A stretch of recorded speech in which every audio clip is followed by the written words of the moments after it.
Can't get enough sports shorts? Tune into Sports Shorts TV on Cox HD Channel 1013 Mondays at 8, Tuesdays at 9, and ETEL Channel 4. That's 52 weeks a year to get educated on sports by the best. Joel Davis and Ronnie Rantz.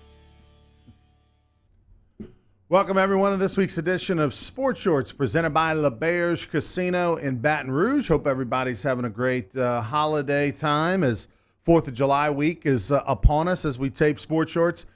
Joining us at the beginning of the show will be Mr. T-Bob Hebert. That's him. He got all dressed up for us. Thank you for being here, T-Bob. Glad to be here. Show the T-shirt there. Yeah, so shout out to my guy Heath Hamilton. He's a listener who a couple of years ago gave me this shirt. This is when the Pelicans were struggling mid-season. Sure enough, they went on to sweep the Blazers. Life was good. But yeah, basically I've kept that belief up the last couple of years, and finally my belief, along with all other Pelicans fans, their beliefs are being rewarded because the Pelicans are on a heater right now. On a heater, they're relevant again. Is it? You know, after AD did what he did, you know, in January, and his people came out and said he wasn't going to be back. You know, it was like the sky had fallen, literally on the season, literally on the franchise. If AD had gone the way that most expected, that he would have, you know, been traded to Los Angeles or Boston, that they got a haul of players you don't really know who they are and draft picks, and you hadn't gotten Zion. Let's say the Pelicans had drafted 8th or something like that, right? Yeah. This season would feel completely different. So, okay, it would, and well, this is something interesting. I was talking to people about this very kind of hypothetical this weekend where what I love so much about what's currently going on with the Pelicans and what I could have never imagined and what makes this all so exciting isn't just the Zion factor. You could almost argue that it's even more the David Griffin factor, all the way back to Miss Gail Benson fully committing to the Pelicans, committing to create a power structure independent of the Saints. Right.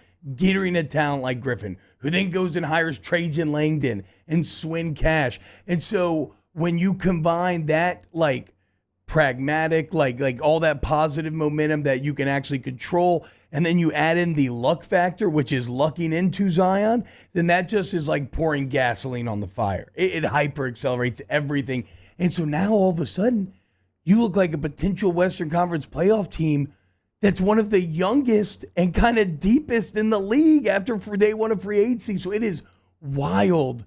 I don't know that I've ever experienced, Ronnie, anything in my career, at least doing like this portion of my job, my life maybe, where a team I cheered for turned around this quickly because they, like you said, they were dead. They were dead in the water. I stopped watching them second half. Everybody did. They were dead in the water. And now they look like they have a top 10, maybe top 5 front office in the league. People are talking about David Griffin's already wrapped up Executive of the Year. Like wild, the night and day difference that we're going through right now. And it is fantastic. Look at this fall. Saints should be good. LSU should be good. And the Pelicans. Everybody. Well, you know, you talk about how they turned it around in a positive way so quickly. Well, it definitely got turned around in a negative way just as quickly because, I mean, going after a year ago when they win a playoff game, they sweep Portland. Yes. We're thinking, wow, you know, who knows? I mean, let's not get ahead of ourselves. There's still Houston and Golden State out there. But we're thinking, are they going to finish in the top 4 of the playoffs, you know, in the West or the bottom 4? As it turns out, just as quickly, they became irrelevant. So that's where the future looks so much brighter. That's because there was a weakly built team and had been for years. One thing that Dell Demps tried to do, Dave Griffin's not doing the opposite of, he tried to a lot of people use the term like microwave. He tried to microwave this team, right? He gave up young picks, young assets, young resources for years trying to establish these young veterans, but all that led to was a lot of short-term rentals, no long-term sustainability. And so you had a team that on a year-to-year basis could go boom or bust. And with David Griffin and Trajan Langdon and Swin Cash, and that just that crew so far, it looks like the polar opposite. And I would point to the Brooklyn Nets, who the year after day one of free agency, they're the big winner because they got KD and Kyrie coming. But even last year, they were really good. They made the playoffs. D'Angelo Russell. What's wild about that, they were dead 3 years ago. Worst trade ever, dead in the water. And they were able to climb out of that, and they did it with Trajan Langdon being one of the top assistants. And a lot of the shrewd moves that they made at the beginning of that era in Brooklyn kind of look like some of the moves that are going on right now in New Orleans. Only New Orleans has a better starting place, more resources, and the number 1 overall pick. So it is, potential's massive. And that's why I think you're going to get more consistency in this next era of Pelicans basketball. I think there's no question that the Pelicans have to look themselves in the mirror and realize what their city and their organization can be. They're never going to be the free agent destination. They're not. They're not going to be a top 10 pick for free agents unless they're just overpaying and that's, you don't want to get into that unless you feel like it's an absolute deal breaker. You're not going to get those max contract guys because they're not going to want to come to New Orleans. They're going to always want to choose the big cities or some sort of special connection. So you're going to have to build young. You're going to have to build through the draft. You're going to have to, pick some veterans to sprinkle in, but it's going to have to come internally like Milwaukee did or Brooklyn or something like that. You're going to have to follow that model. And I felt like they tried to follow the save their job model the last few years because they always felt like we got to win, we got to be relevant now. Dell Demps always felt, and that's what he was promising, Dell Demps era always felt very reactive as opposed to proactive. And that led to a lot of sudden changes of tact and just into a lot of it gave it a very discombobulated feel. When you just look at how the Anthony Davis trade was structured, and I love Dave Griffin talks about, look, you're going to see the dots. You're not always going to see how they connect. I just need you to trust me that I'm going to connect them. When you got the initial news about the AD trade, you got the 3 young Lakers and you got 3 first rounds. You're like, okay, that's okay. People felt a little underwhelmed.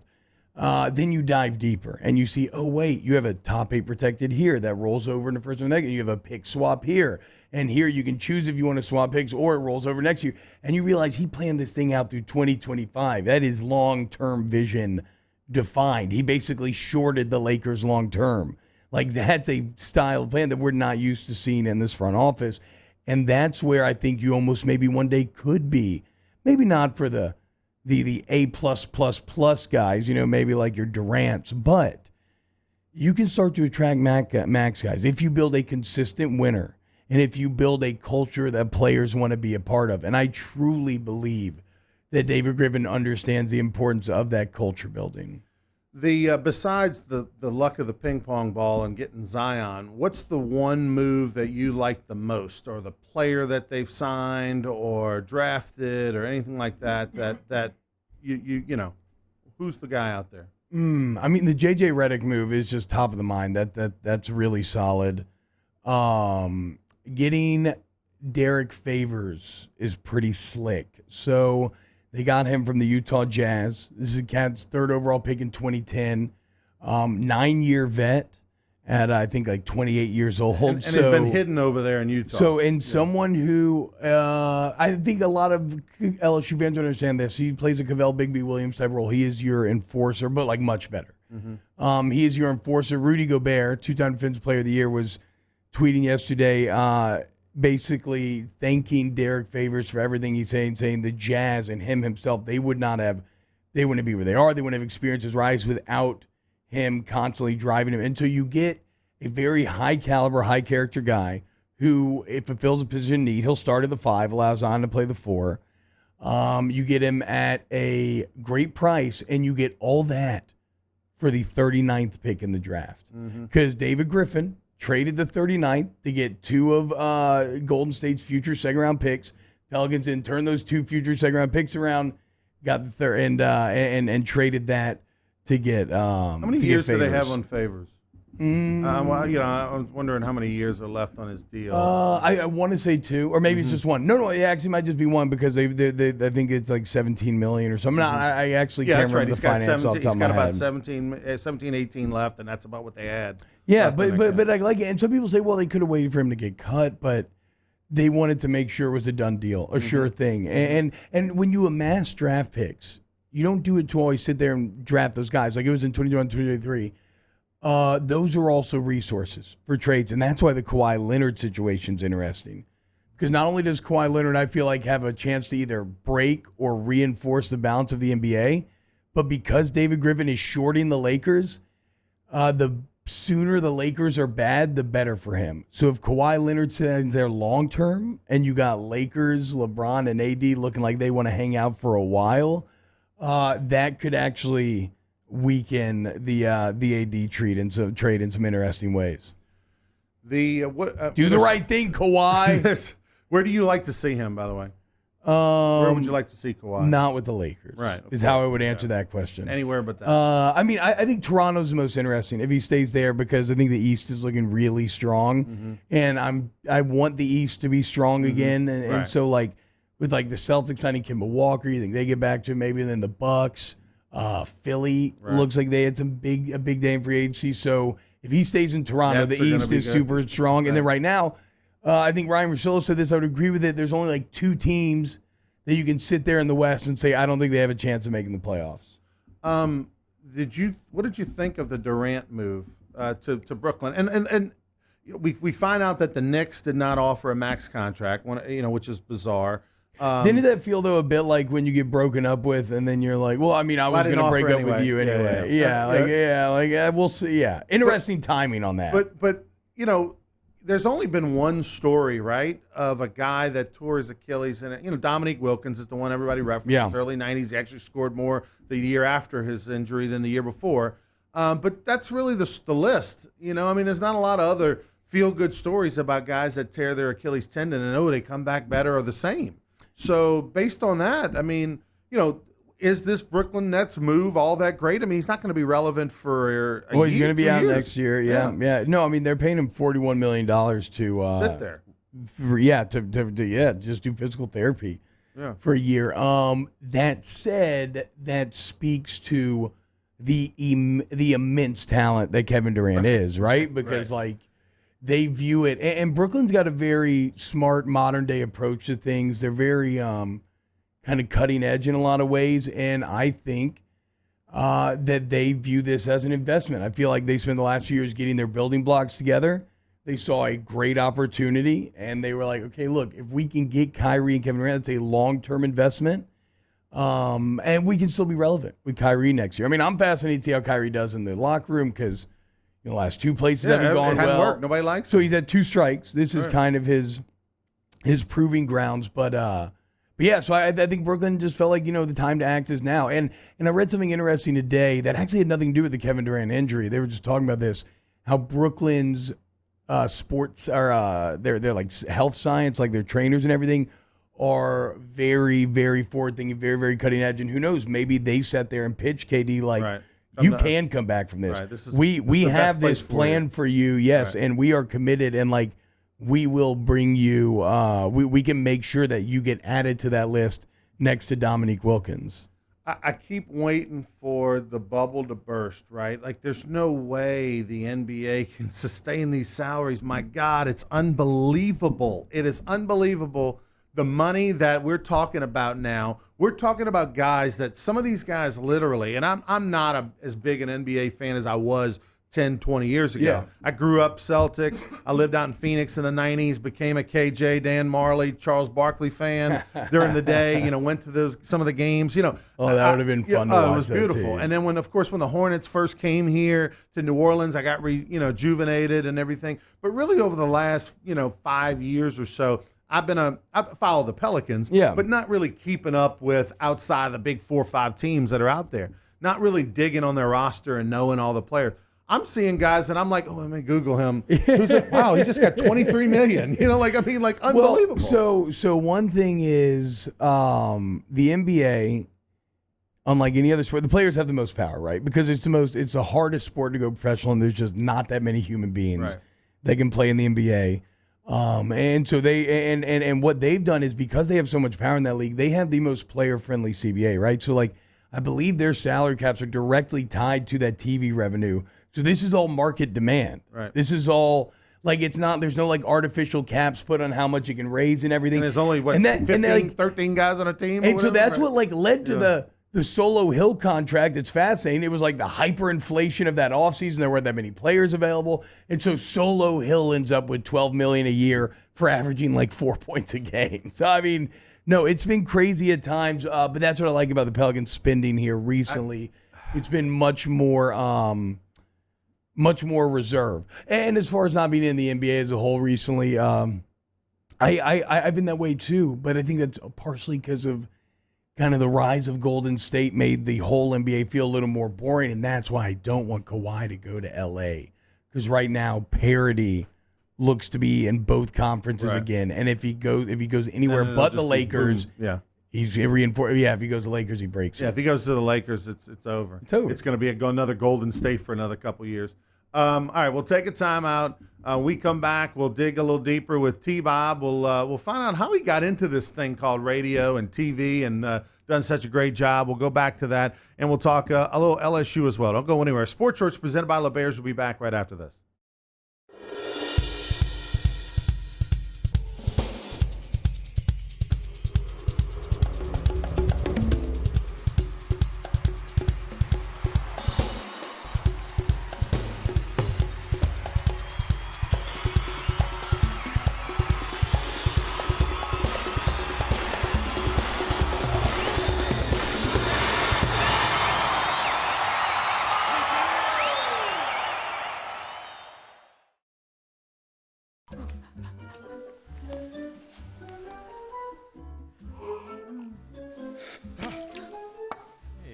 Heater outages hurt everyone.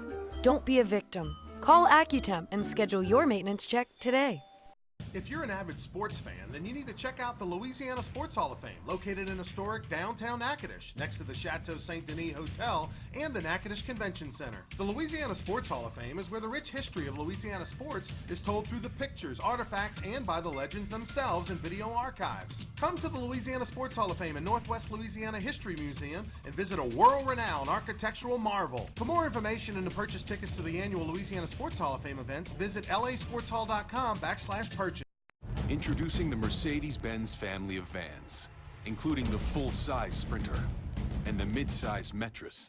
If these are your wingtips, if this is your gourmet latte, then these are your vans. Vans for professionals. Strictly professionals.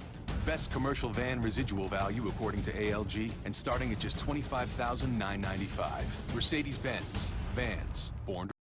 When you come to Relief Windows, your experience starts here. Or here. Then we come to your home. We measure twice. And then we bring custom windows to your home. We remove your old windows. Install your new windows. Clean our mess. And we make sure you're completely satisfied.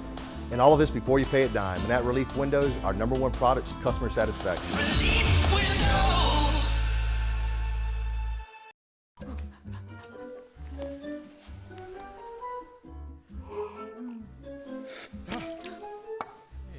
Heater outages hurt everyone. Don't be a victim. Call AccuTemp and schedule your maintenance check today.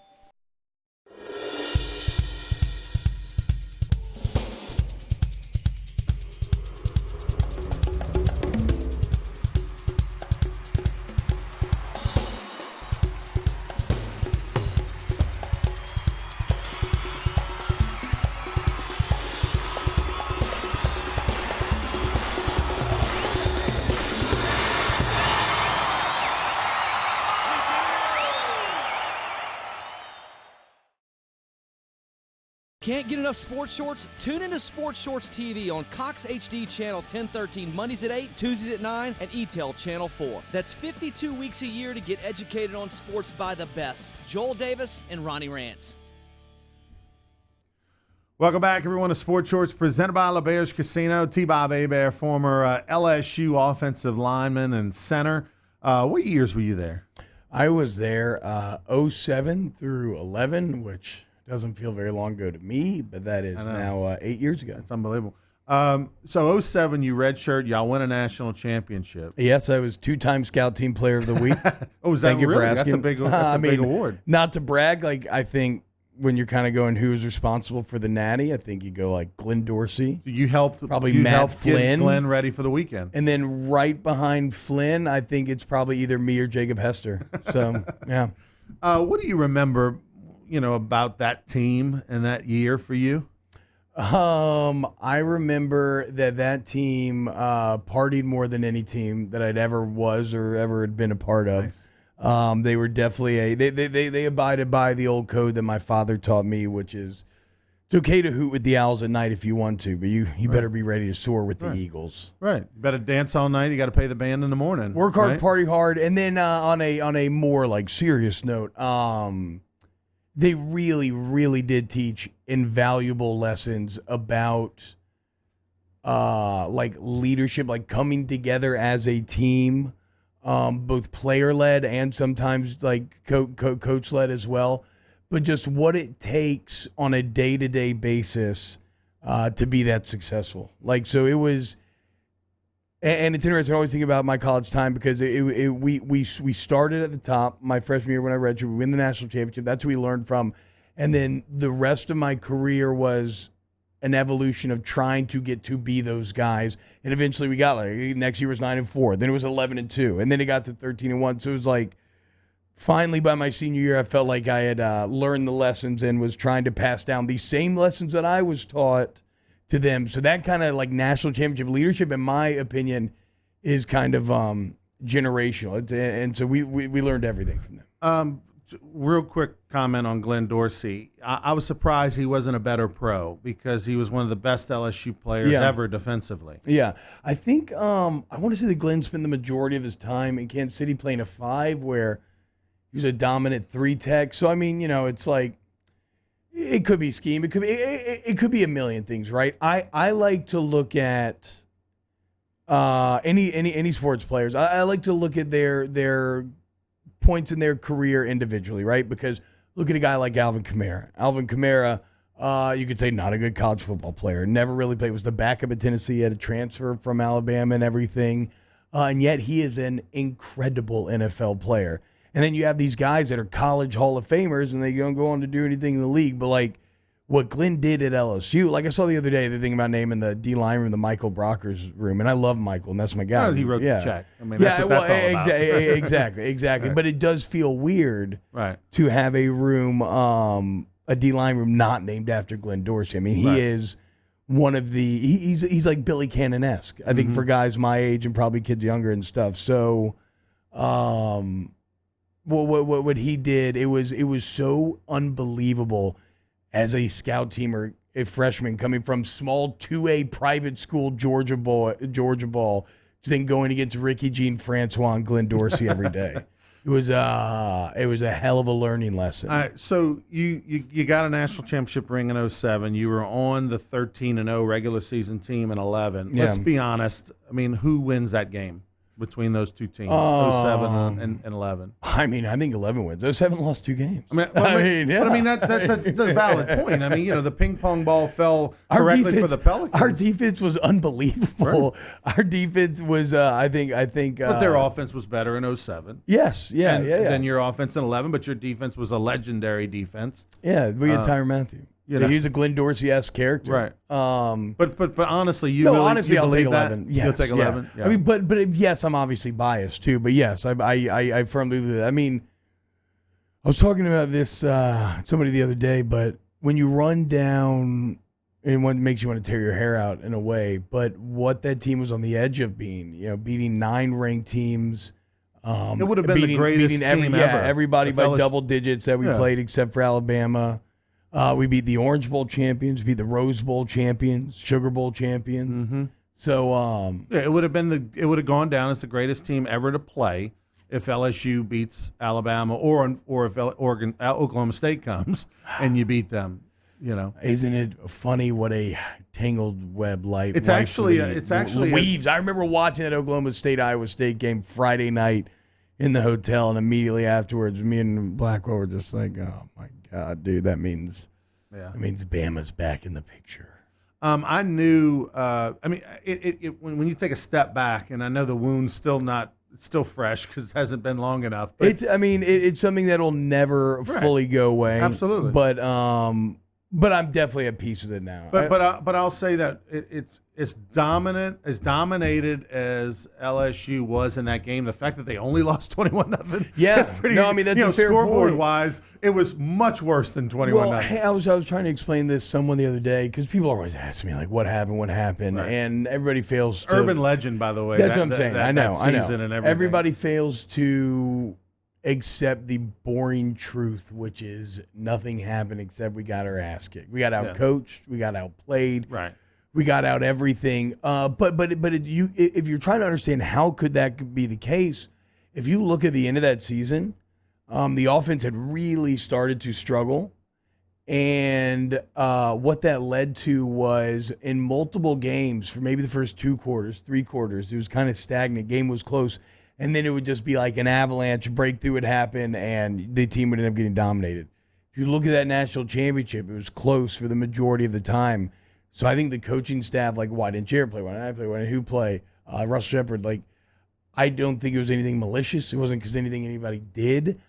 I think that they got a little tight and that they were banking on that breakthrough. Right. We'll keep it close, and then Tyron will do something. Yes. We'll bust a big play here. And it'll naturally happen again. Right. And to give you an idea, I mean, I've heard from Alabama people that I would trust that, like, apparently Saban had, like, got a sports psychologist to study the team, and the sports psychologist said that Tyron Matthew was the head of the snake, and so the entire goal was to cut off the head of the snake, and that's why if you look at how they attacked Tyron in that game, it's like on the sideline against bigger receivers where it's either going out of bounds or it's going to get caught. Like, they were not allowing him to make those plays. And you know what's crazy? When I heard that, he's absolutely right. Makes we sense. fed off of Tyron. Right. Like, that is unlike any player I've ever shared a locker room with. When it felt kind of transcendent. Like, when it came to his ability to inspire and get an entire team going. And so that's kind of what we were dealing with. You know, look, I guess I feel like I grew up loving Karl Malone and the Jazz, and so it feels a bit like just when you're talking about going up against Saban, it feels a bit like we just happened to come up when MJ decided to come out of retirement or something, right? So, and look, I mean, I was standing on the sidelines, and I got a chance to watch the entire game of the century, the 9-6 victory, standing next to Kevin Mawai, and Kevin and I knew each other from college, and so he was in town from Nashville, and we literally stood there the whole game, and I got a Harvard education in football, standing next to him the whole time, and he was explaining some things and whatnot, and you know, I thought Alabama outplayed LSU in that game. It just worked out. They missed a bunch of field goals, and then, you know, Reed makes an unbelievable play on the goal line. Just unreal. The defense was unreal. Brad Wing hits the wire, and it goes 80 yards, you know, on the punt. I mean, there was some unbelievable things that happened, but I thought that Alabama over on a neutral site was the better team.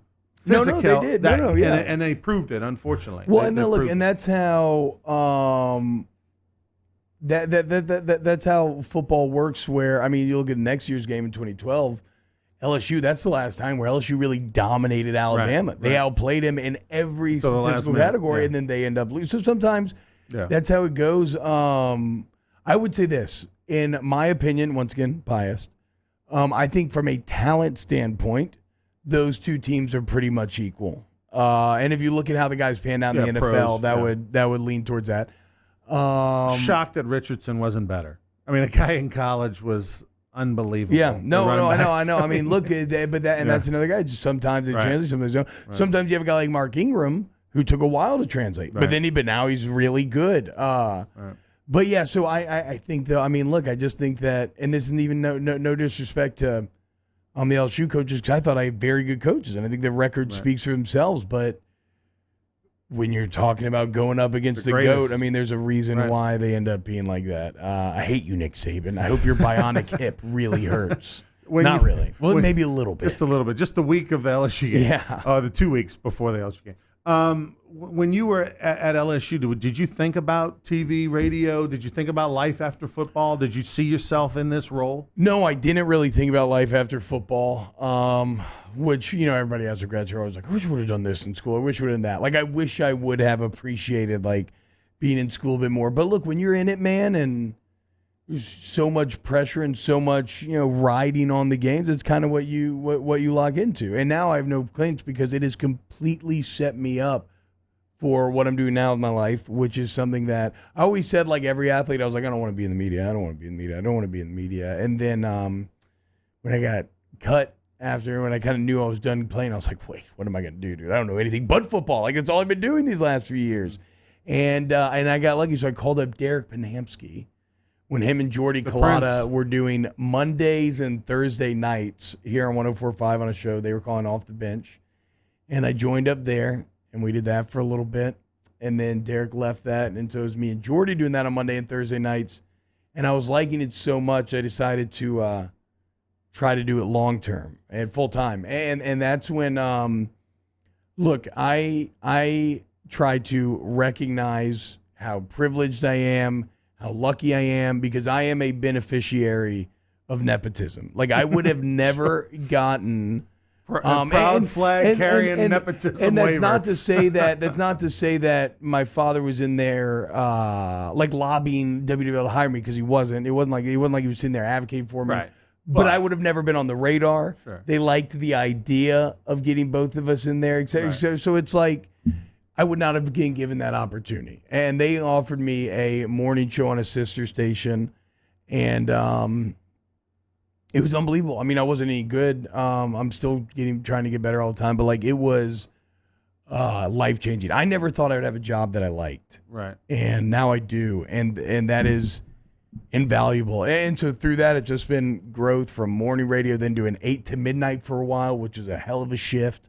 It's a grind. I mean, okay, but hey, I would rather do, and I'm to commend you. Your first real full-time job in radio was the morning shift. Yes, which meant you're getting up at 4:30 in the morning. Yeah, or it was whatever. 6 to 9 in New Orleans. So, but you would rather do that than the 8 to midnight? Oh, easily, bro. Because with this schedule, first off, it's like, you hear about people with jobs that have to work all the way to 5 where like they still wake up at like 6, right? I mean, so it's like, okay, you bump back like 2 hours, you wake up at 4. It's not that bad. But the thing is, I'm normally done my work day by like noon, 1, and then I get to go hang out with my daughter so my wife can work. So it's like, no, I mean, the morning gig is where it's at. That 8 to midnight shift, well, it's great for cutting my teeth, because like, when your co-host takes off for a month in July and you're talking 8 to midnight alone. What's your about, favorite sports movie? Yeah, right? I mean, how many times did you do that? Right? A lot. And then there's a lot of crazy drunk people that like to listen to night radio. But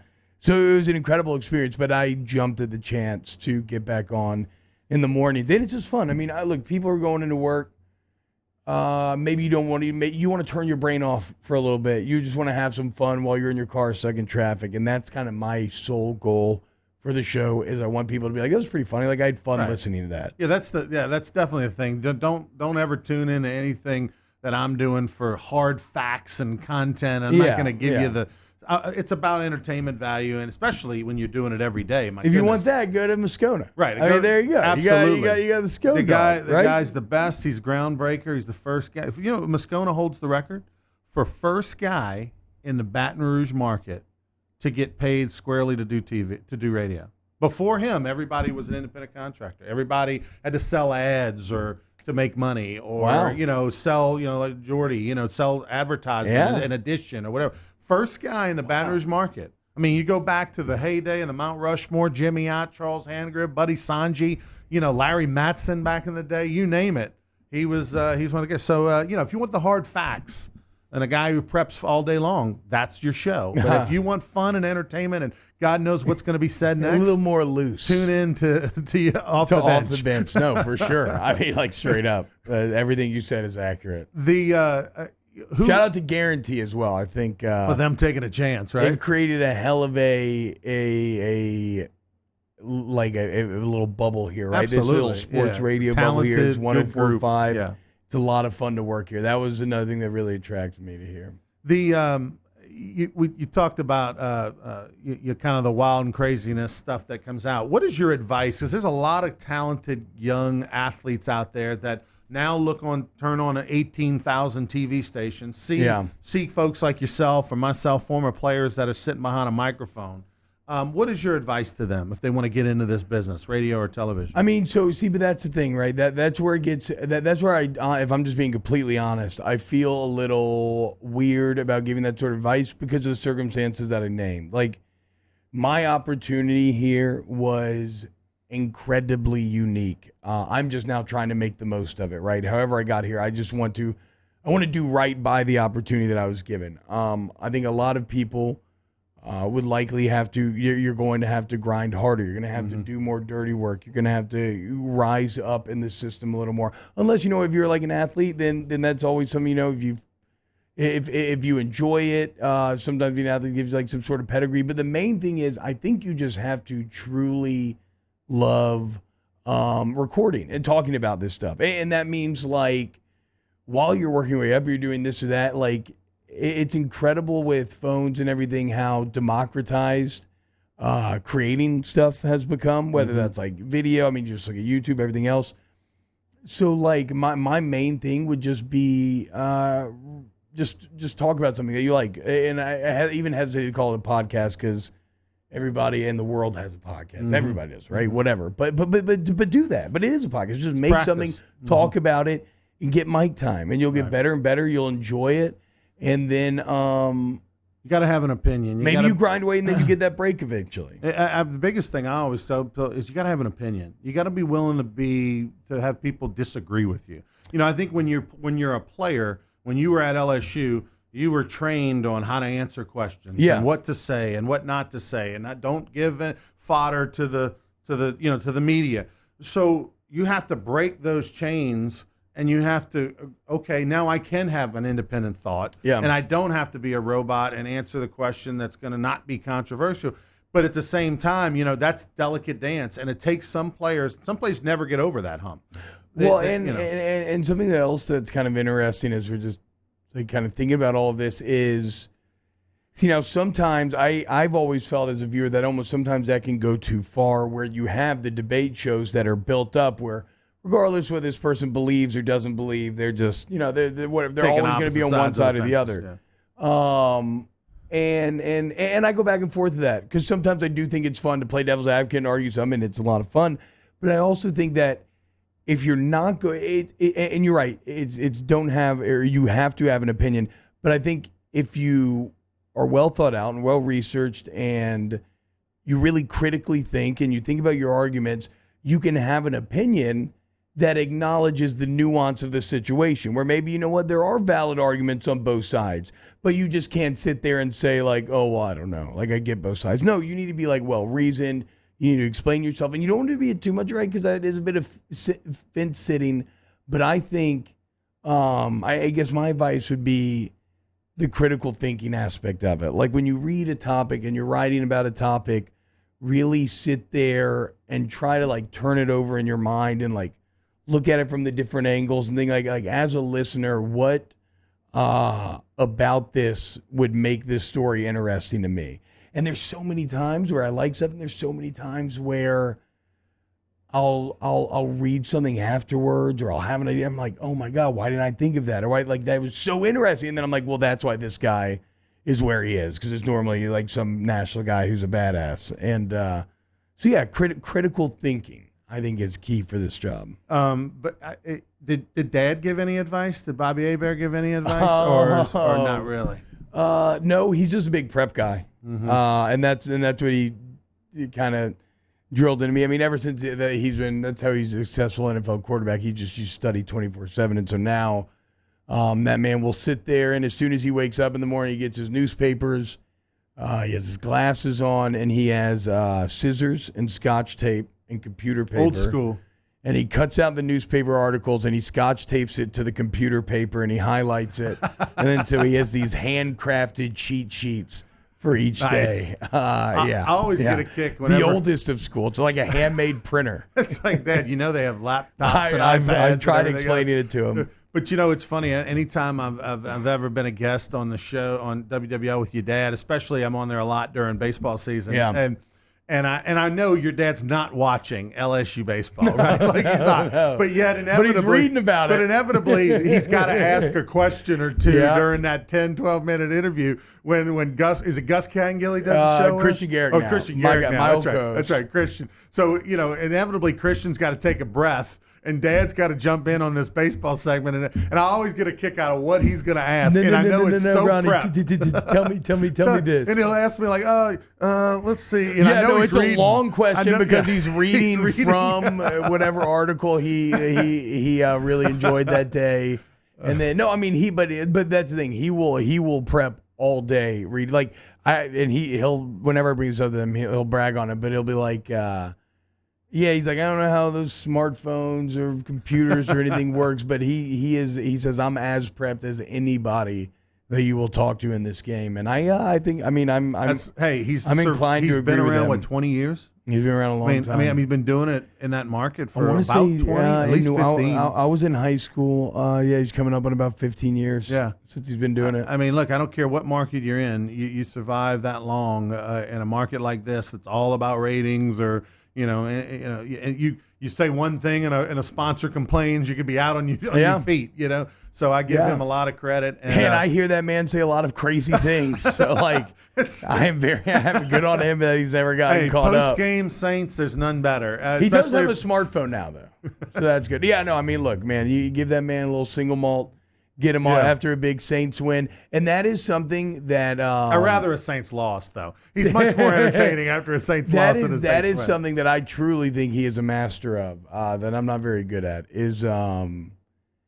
is capturing the emotion of the moment because he's the ultimate fan. Games. Like he's not a reporter, a journalist. No, exactly. He is a true fan. He would be with the bags on his head if they went bad. He would be with the high chest bumping in the section. And if he didn't have a booth ticket, he'd be in the stands. Well, they've worked it out to where in the press box in New Orleans, all the Saints writers sit together and they gave him they're allowed to cheer basically like he says, it's like kind of like a gang thing where when other press people show up, it's like, look, you know, if you're sitting in here, we're cheering. Like you just have to accept that. Don't you complain? Like nobody's complaining. Last thing before I let you go, we know you're a huge movie buff, TV buff. Yes, all nerdy pop culture stuff. I love. And so, what are you into now? What's somebody's out there? They're trying to find something on Netflix.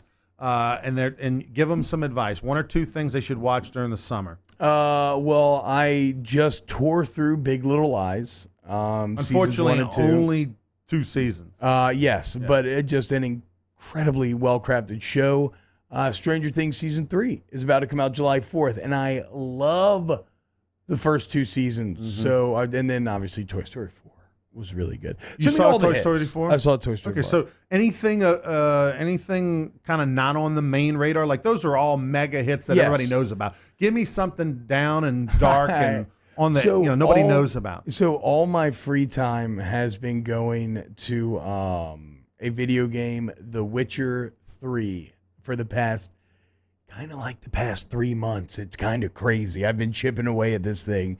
But came out in 2016. It is my favorite video game I've ever played in my entire life. Wow. Entire life. What would be number 2?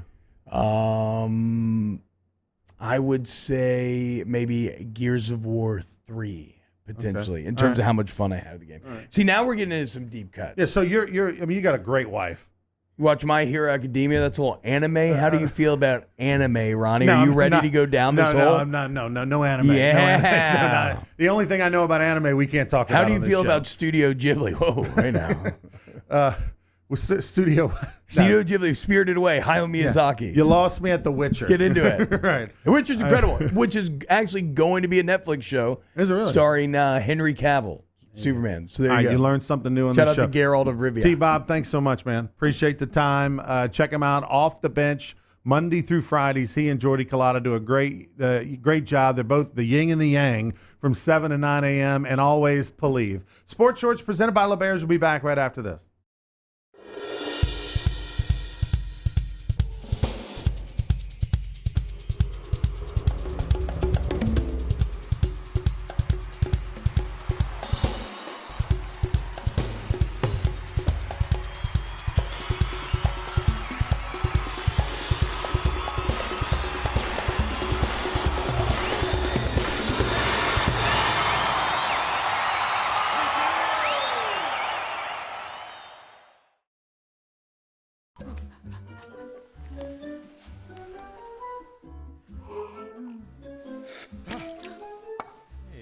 Heater outages hurt everyone.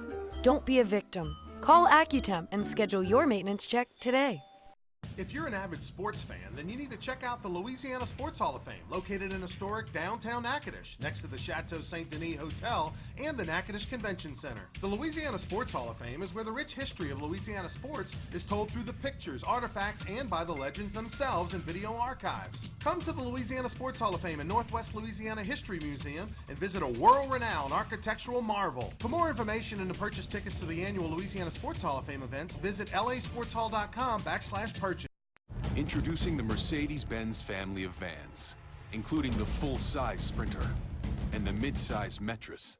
If these are your wingtips, if this is your gourmet latte, then these are your vans. Vans for professionals. Strictly professionals.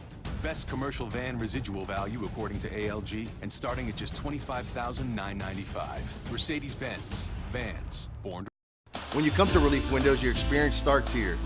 Or here. Then we come to your home. We measure twice. And then we bring custom windows to your home. We remove your old windows. Install your new windows. Clean our mess. And we make sure you're completely satisfied. And all of this before you pay a dime. And at Relief Windows, our #1 product is customer satisfaction. Relief Windows.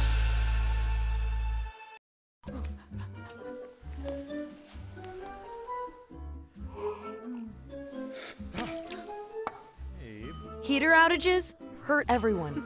Don't be a victim. Call AccuTemp and schedule your maintenance check today.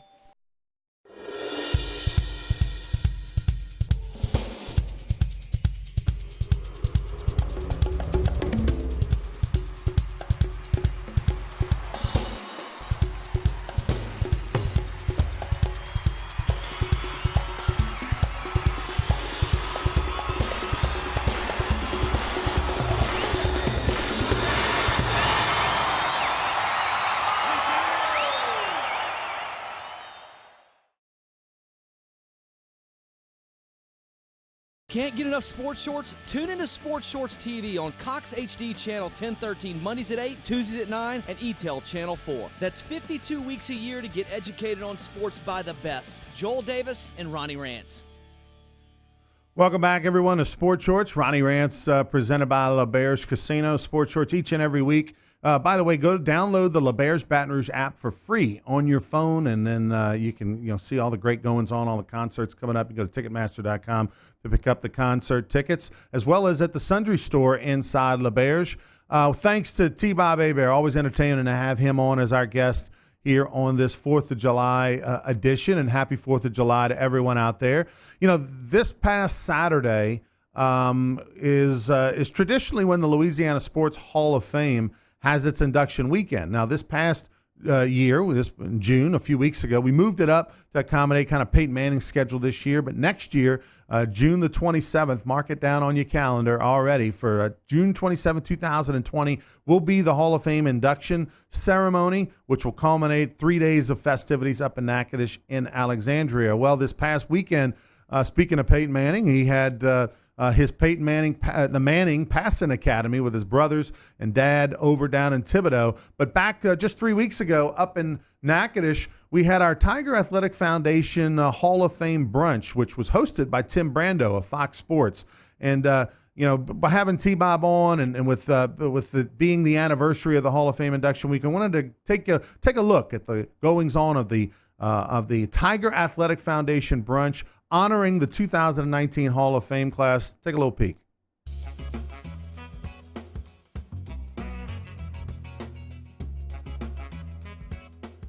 Well, just another reason to get together and talk sports. Carly McCord back here with you at the inaugural Roundtable Louisiana Sports Hall of Fame brunch presented by TAF. Let's go ahead and check out some of the great inductees and hear what they have to say.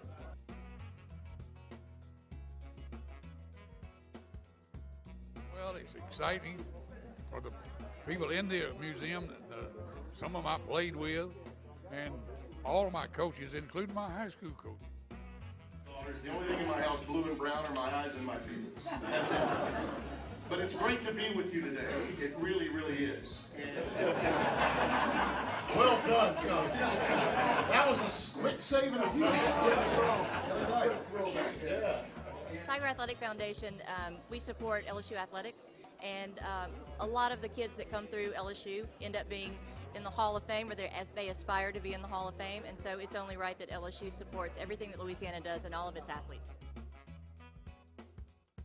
You know, the game would end if they generally would have lost by 3 or 4 touchdowns. And I've got my little cassette recorder, and I think Les East is here. I think Les was working he and I would all the older guys got their quick quotes and got out of there, but we didn't have a deadline, so we keep asking Archie questions. And Olivia and Peyton and Coop would be like outside the locker room, like, when is Brenda going to shut up? And they'd go out. And I've never seen Peyton. I haven't shut up since, by the way. Everybody here's still saying that same thing. Yeah, that's right.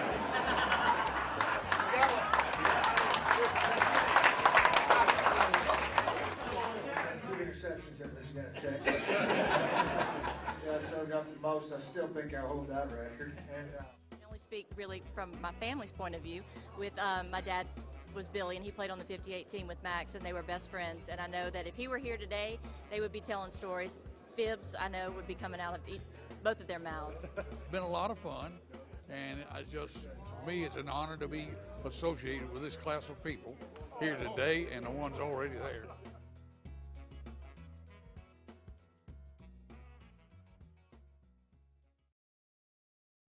Well, that was a look at the Tiger Athletic Foundation Hall of Fame brunch that we hosted a couple of weeks ago up in Natchitoches. And by the way, there were a number of 1958 national champion LSU football players there, including Warren Rabb, the starting quarterback of the Tigers, and some other teammates that were there to honor and recognize Max Fugler, the center, and a guy who played more minutes than anybody else on that national championship team back in 1958. We'll take a break. We'll continue on with more Sports Shorts right after this.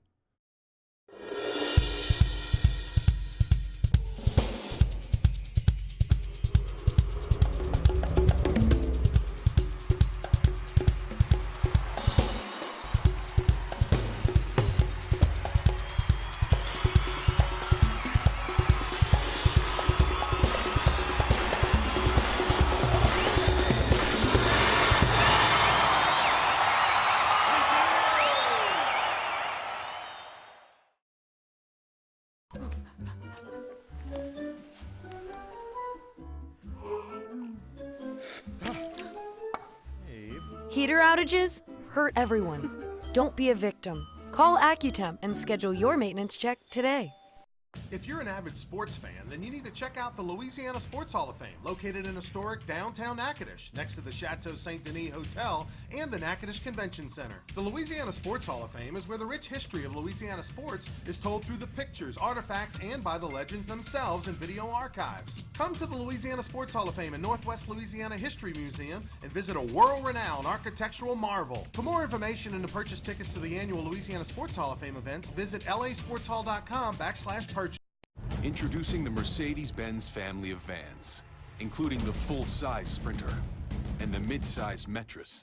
If these are your wingtips, if this is your gourmet latte, then these are your vans. Vans for professionals. Strictly professionals. Best commercial van residual value according to ALG, and starting at just $25,995. Mercedes-Benz. Vans. Born to... When you come to Relief Windows, your experience starts here. Or here. Then we come to your home. We measure twice.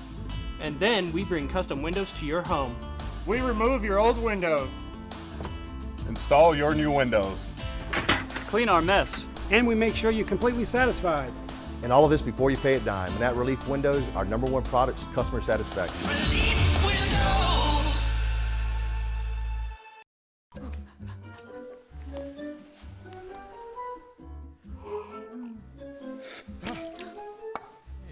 Heater outages hurt everyone. Don't be a victim. Call AccuTemp and schedule your maintenance check today.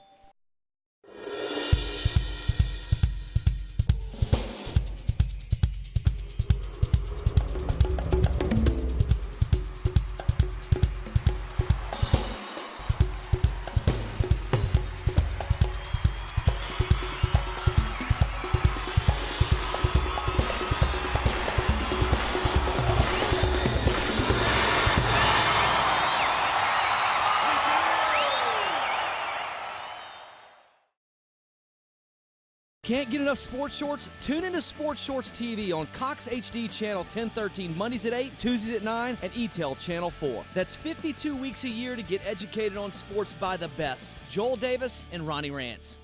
Well, if you missed the 2019 Louisiana Sports Hall of Fame induction banquet, which was televised live on CST, you can check the many replays in the month of July on Cox Sports Television. In the meantime, take a look at this little video from that special night.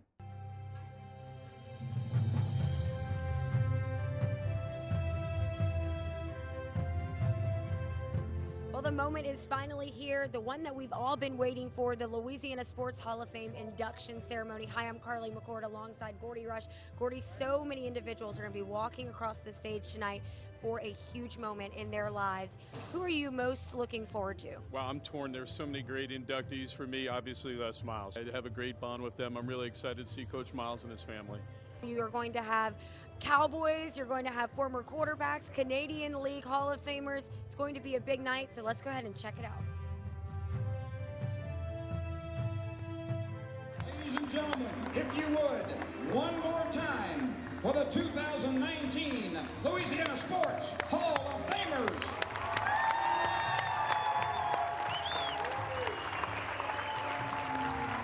I don't think I can put it in words what this does for our community. You know, it's so special. Not only does Northwestern and Natchitoches embrace this event, the entire state of Louisiana. It's just been a magical weekend, not only for the inductees, for the kids and the folks of our region. I know many personal stories about the athletes being inducted tonight and what they've done for Louisiana during tough times. So they're great ambassadors for Louisiana. I'm just honored to be here tonight to celebrate with them and their families. It's not so often that you get inducted with such a class as this. Here in Louisiana, in Natchitoches, getting to know the whole city, eating the good food of Louisiana, and then sharing this experience with my family and friends. There's nothing better than that. Well, most of my friends had ink in their veins. I had chalk dust in my lungs. My parents were school teachers. I wanted to be a school teacher. In fact, I wanted to teach history. Something I've never experienced in my life. I mean, I do not consider myself really a Hall of Famer because I look at all these great athletes that are here, you know, Les Miles, Peyton Manning, even Archie Manning, his dad, who's here tonight.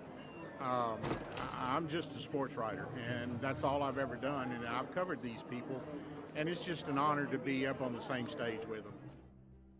That's putting the Cowboy Hall of Fame in Oklahoma City, and it don't compare to this. This is above all. I've enjoyed it, and you know, the first Cowboy to be put in the Hall of Fame here, and I hope I deserved it, and I hope the people appreciate it. By today's standard, I am what you would call an at-risk kid. But because of the love of my community and my past, I was able to make it.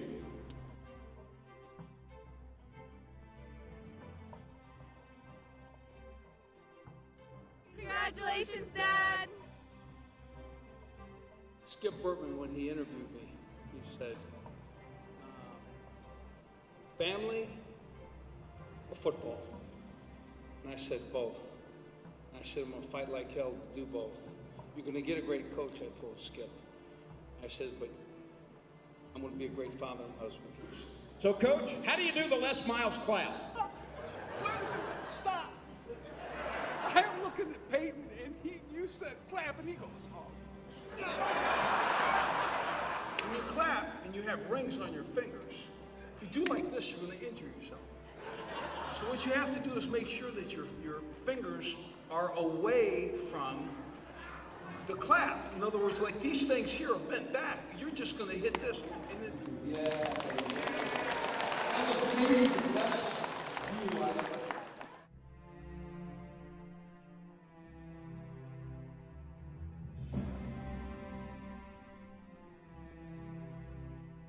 After what I've experienced over the last 2.5, 3 days, this is not Louisiana sports' first rodeo. They do it first class. They know what they're doing. Honored and humbled to be a part of this. No, everybody is not a winner. You got a loser and you got a winner. But that loss hurt me bad. But I learned from that. You have to learn to be a good one, or you can never be a good one. Ladies and gentlemen, please welcome Louisiana Sports Hall of Famer, Roger K. Gore.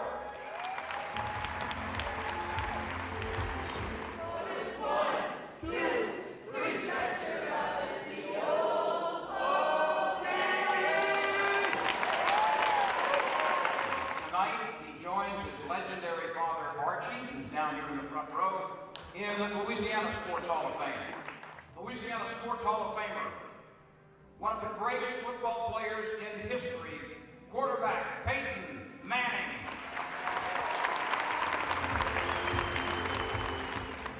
It's been great. We've had wonderful hospitality. It's been a lot of fun getting to know the other inductees, and this is kind of what we're here for tonight. I know everybody's excited. We've got friends and family here in town, and it'll be a culmination of a special weekend. This is just such a great event here. Diversity of the sports in Louisiana is just phenomenal. The rodeo, the volleyball, football, it's just what a great event. And if you've never been to this, you're really missing it. This is, I think, one of the highlights, best kept secrets in Louisiana. And you know, we just need to let everybody know about it so they can get up here and see this Louisiana Sports Hall of Fame. What an outstanding event. Congratulations to all of the Louisiana Sports Hall of Fame inductees for the year 2019. And if you want more information on all of the events coming up in the next year, be sure to head to lasportshall.com.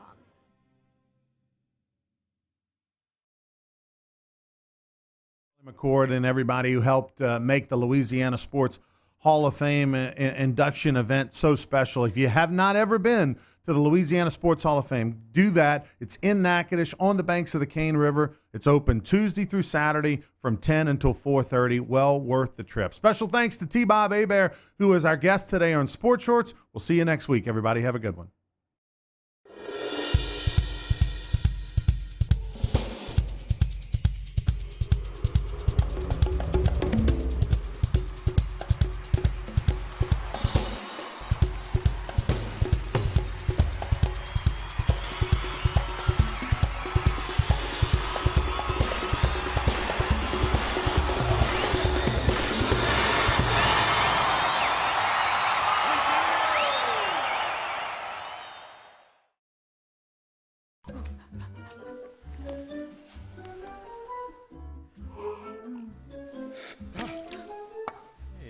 Heater outages hurt everyone. Don't be a victim. Call Accutemp and schedule your maintenance check today. If you're an avid sports fan, then you need to check out the Louisiana Sports Hall of Fame, located in historic downtown Natchitoches, next to the Chateau St. Denis Hotel and the Natchitoches Convention Center. The Louisiana Sports Hall of Fame is where the rich history of Louisiana sports is told through the pictures, artifacts, and by the legends themselves in video archives. Come to the Louisiana Sports Hall of Fame and Northwest Louisiana History Museum and visit a world-renowned architectural marvel. For more information and to purchase tickets to the annual Louisiana Sports Hall of Fame events, visit lasportshall.com/purchase.